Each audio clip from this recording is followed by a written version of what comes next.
so much for listening to the Monsters of the Morning, Real Radio 104.1. We are broadcasting live on iHeartRadio all over the world, all over the planet, and on our YouTube channel, Real Radio Monsters on YouTube. Over 30,000 subscribers and growing every single day. What's up, y'all? I'm Russ Rollins, along with Angel and Ryan.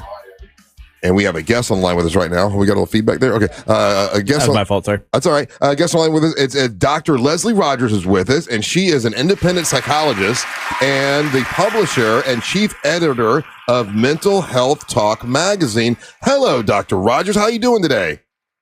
Hello, how are you? Thanks for having me. This is so exciting. I appreciate you being here. You know, we talk about this quite a bit. For whatever reason, men don't like even to talk about mental health. They don't. A lot of men find it, it's weak if you say you got to go to a counselor. And we talk about it all the time. Myself and Angel will talk about the fact I go to see a counselor once or twice a week. I'm going through some stuff with family members who are very ill, and I want to be able to deal with it the proper way. But so I don't mind going. Angel doesn't mind going. Ryan's been going.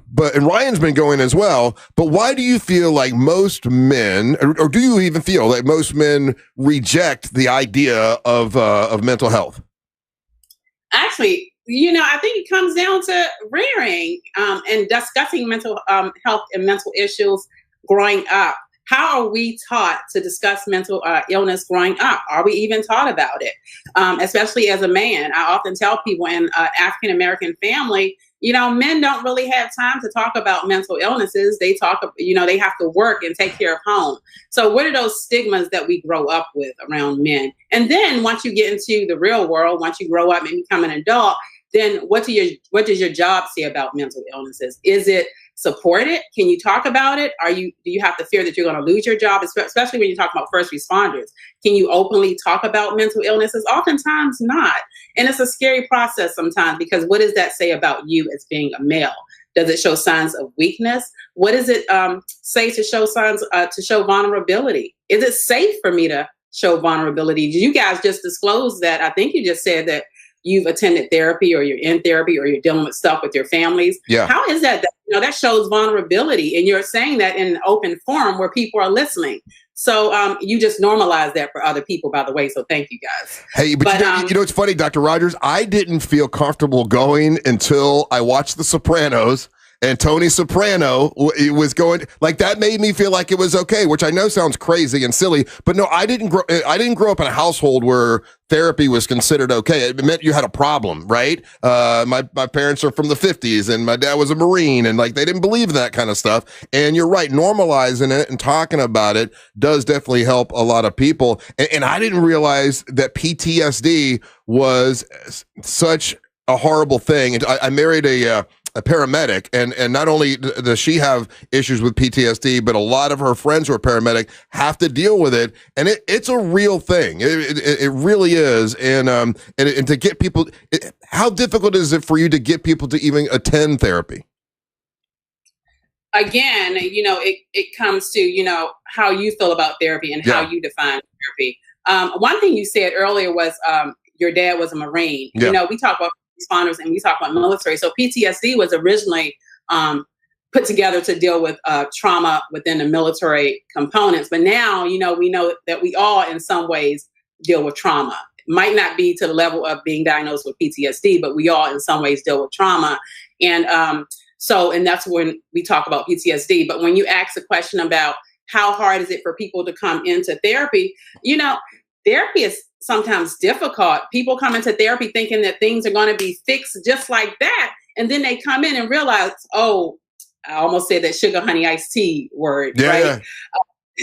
Oh my God, I have to actually talk. I have to actually, I have to actually talk about what I'm here for. And that is the scary part, because now you're delving deep inside and you're reflecting and you're dealing with things that you haven't dealt with in a long time. And it's a scary process, because guess what? It makes you vulnerable, because then you're opening up wounds and you're crying and you're becoming emotional. And these are emotions that men are sometimes used to dealing with. And we hear horrible stories about a lot of our military come back from overseas, come back from war, and they commit suicide. Like the suicide rate, has it gone up, or has it started to go down a little bit in the past couple of years?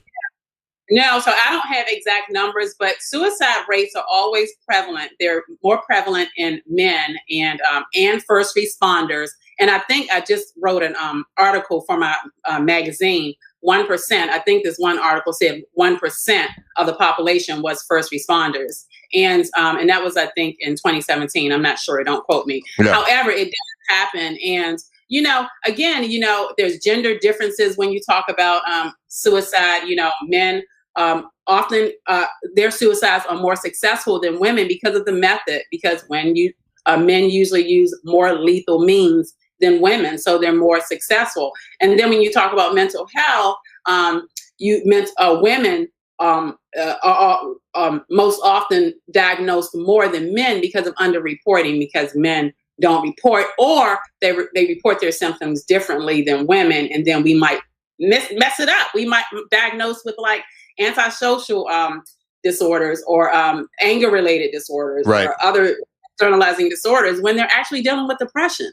But they don't come to you and say, Dr. Rogers, I'm depressed, right? They may come to you, I'm angry often, and I'm feeling this way often. I have irritability. I can't sleep. And it might be depression, but we might, so it's very important for men to understand what they're feeling and being able to label their emotions so they can understand, are you depressed? Are you anxious? Are you dealing with trauma? What is it that you're dealing with in this moment? Hey, Dr. Rogers, something that we found quite frequently is that when someone that we've known, I know personally in my life, and maybe even celebrities or whatever, they commit suicide and people around them go, I had no idea. Like, I didn't see any signs. I didn't know. Are there signs that we're missing that we could help out for someone who might be going through depression or maybe even leading to suicide? Absolutely. Most oftentimes, people may withdraw from family members. People may isolate.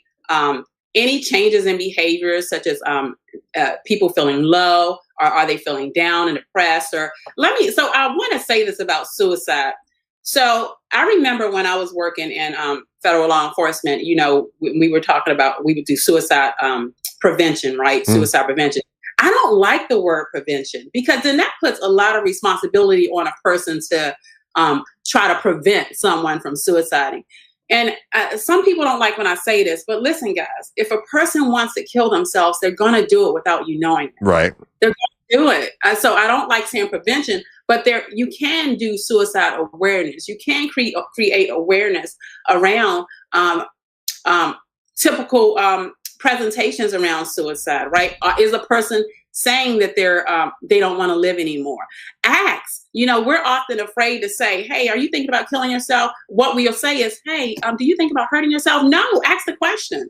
Are you thinking about killing yourself? Be upfront and forward, because sometimes I think that they appreciate when you are straight and forward with them, asking that straightforward question, because then that relieves them of not having to say it. So be straight, ask the question, are you thinking about killing yourself? And that's a scary part, because what do you do if they say yes? Right. Yeah. Then, right? Then you got another problem.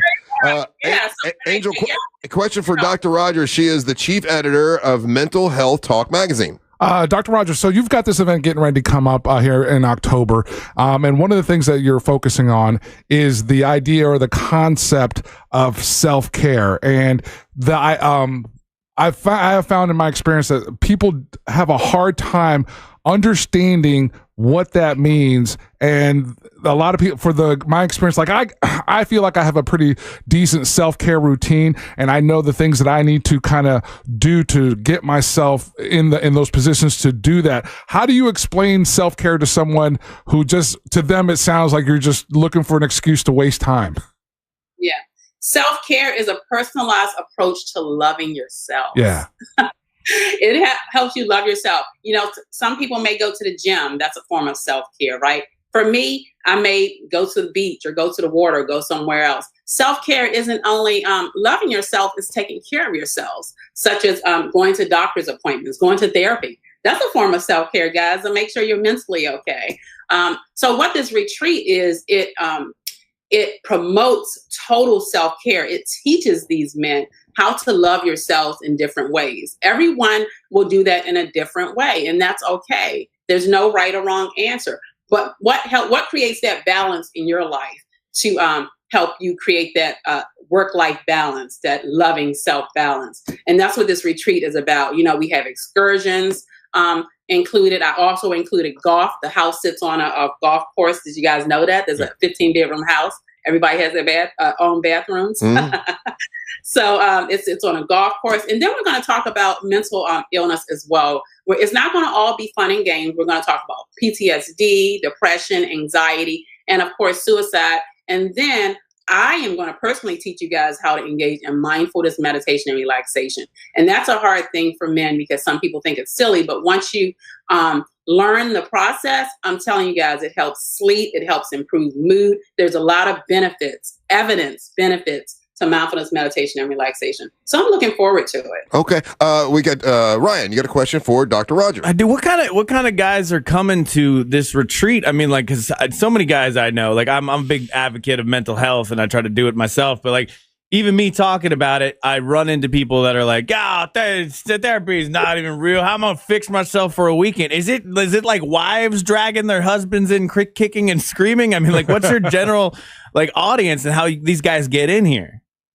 No, listen, times are changing, guys, and men are starting to talk more about mental health and their well-being. So this retreat is for, and I want to say this because this is important because I got this question too. It's not therapy. We're not having therapy. I call it a therapeutic experience. It's a therapeutic experience because what it does, it creates insight around mental health and mental illnesses. We have a psychiatrist coming that's going to talk about building awareness about psychotropic medication. A lot of men are, have concerns about taking medication for anxiety and depression and other things, right? So this is a holistic approach to talking about mental wellness, while at the same time learning self-care. So men can come. Don't be afraid, guys. I'm not going to have you in a chair laid back in a couch talking about, what is your past? You're not. You're trying to make me cry. I know what you're doing. What if I want that? What if that's what I'm looking for? She's talking about, this is childhood. Yeah, Dr. Roger, we have a texting service. And a lot of people are texting in saying they needed to hear this today. That this little interview really helped them. But if they want to come out to your retreat, how do they do that?